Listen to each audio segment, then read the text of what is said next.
The uncomfortable unknown. The science and freedom beyond the thinking mind. Good morning, my dear friends. Today, I want to speak about something that is very close to every human being, something we all touch, and yet something we also fear. The title of this talk is The Uncomfortable Unknown, the Science and Freedom Beyond the Thinking Mind. Most of us live our lives inside what we know, inside thoughts, inside concepts, inside memories, inside stories, inside the familiar world of the mind. And the mind feels safe there, because what is known feels controllable. But the deepest truths of life, the deepest peace, the deepest transformation do not live in what is known. They begin in what we do not know, in what I call the uncomfortable unknown. The universal fear. If I stop thinking, will I still exist? Let me begin with something very honest. At one time in my life, I had a thought. If I cease to think, I will not exist. This is not only my thought. It is one of the deepest unconscious fears of humanity, because we confuse thinking with being. We feel, if I am thinking, I am alive. If my mind stops, something will be lost. If I enter silence, I may disappear. This fear is very human, but it is also the beginning of awakening, because it raises a profound question. Is my existence dependent on thought? Or is thought simply an activity appearing within something deeper? Descartes, I think, therefore I am. In Western philosophy, there is a famous statement by René Descartes, cogito ergo sum. I think, therefore I am. Descartes was searching for certainty. He doubted everything. The world, the body, the senses. But he realized, even if I doubt everything, I cannot doubt that I am thinking. So he concluded, thinking proves existence. This was revolutionary. It became the foundation of modern Western rational thought. But here is the deeper question. What about the moments when thinking stops? Do you stop existing in silence? When you are in deep sleep, when the mind is quiet, when thoughts pause, do you stop existing? No. You return in the morning and say, I slept peacefully. So something was present, even without thought. Therefore, Descartes' statement is incomplete. The deeper truth is, I am, therefore thoughts appear. Or even more simply, I am aware, therefore I know thought. Thought comes and goes. Awareness remains. Resistance is made of thought. Now, why is the unknown uncomfortable? Because the mind resists what it cannot control. Resistance is not in silence. Resistance is not in awareness. Resistance is a thought.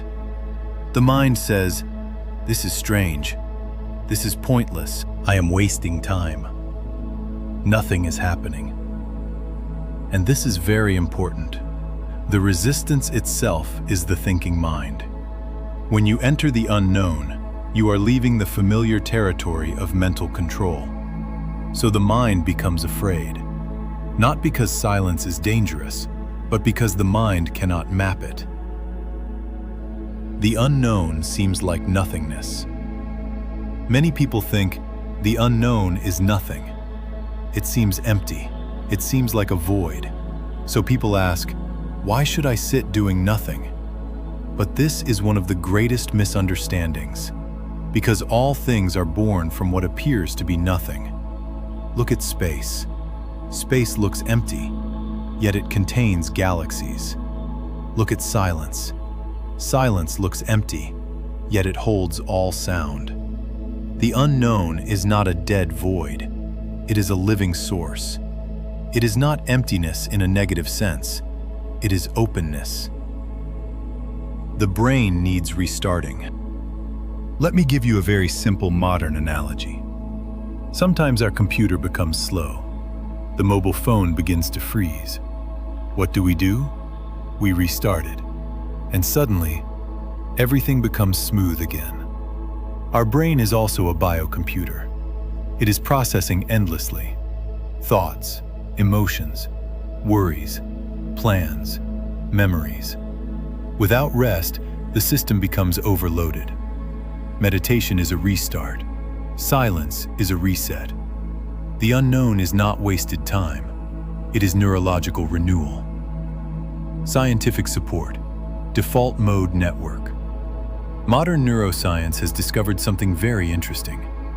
There is a brain network called the default mode network. This network activates when we are overthinking, we are worrying, we are replaying the past, we are imagining the future, we are building the self-story. It is the me machine. Meditation reduces the activity of the default mode network. So when you enter silence, you are literally stepping out of the endless narrative of me. This is why meditation feels like freedom, because suffering is deeply connected to the self-story. Creativity and Einstein. Breakthroughs come from the unknown. Now, about the great scientist Albert Einstein. Yes, Einstein did not discover relativity by logical thinking alone. He spoke often about imagination and intuition.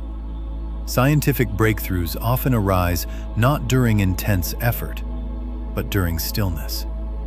This is known in psychology as the incubation effect. When the mind stops forcing, a deeper intelligence emerges. The unknown is where creativity is born. That is why great scientists, artists, and inventors often receive insights while walking, while resting, while daydreaming, in silence. So the unknown is not emptiness. It is the birthplace of genius. Sharpening the axe. There is a story. A man is cutting wood with a dull axe. Someone says, "Why don't you sharpen it?" He replies, "I am too busy cutting." This is our life. We are too busy thinking, too busy doing, too busy struggling, that we never sharpen the instrument. Meditation sharpens the mind.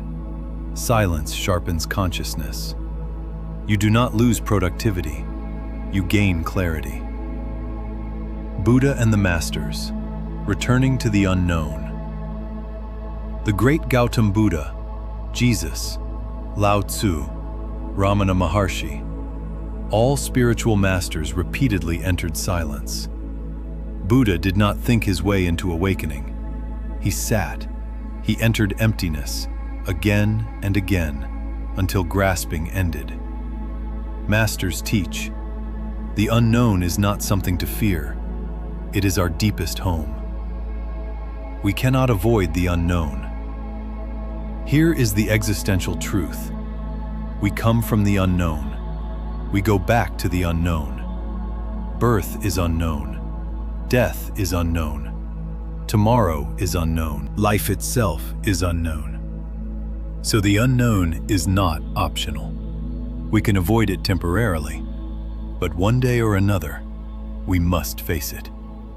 Meditation is learning to rest in the unknown willingly before life forces us into it. Potentials of the unknown. Now, what are the potentials? Psychological potentials. Freedom from anxiety. Release from overthinking. Resilience in uncertainty. Neurological potentials. Nervous system healing. Reduced stress hormones. Improved emotional regulation. Human potentials. Creativity. Intuition. Compassion. Inner stability. spiritual potentials, awakening to awareness itself, peace beyond concepts, freedom from egoic fear. The unknown is not nothingness. It is infinite potential. Closing invitation. Practice. Let us taste it now, just for a moment. Right now, without using thought. Can you sense that you are aware? Do not answer with words. Just notice. Thoughts may come. Let them come. Thoughts may go. Let them go. But awareness remains. This is the doorway. This is the uncomfortable unknown, becoming comfortable. To conclude, my friends, the mind fears the unknown because the mind cannot control it. But you are not the mind. You are the awareness in which the mind appears. Descartes said, "I think, therefore I am." Meditation reveals, "I am, even when thought is silent." The unknown is not emptiness. It is freedom. It is home. Thank you. Founder, Holistic Wellness Foundation, Imphal, Healing Beyond Boundaries.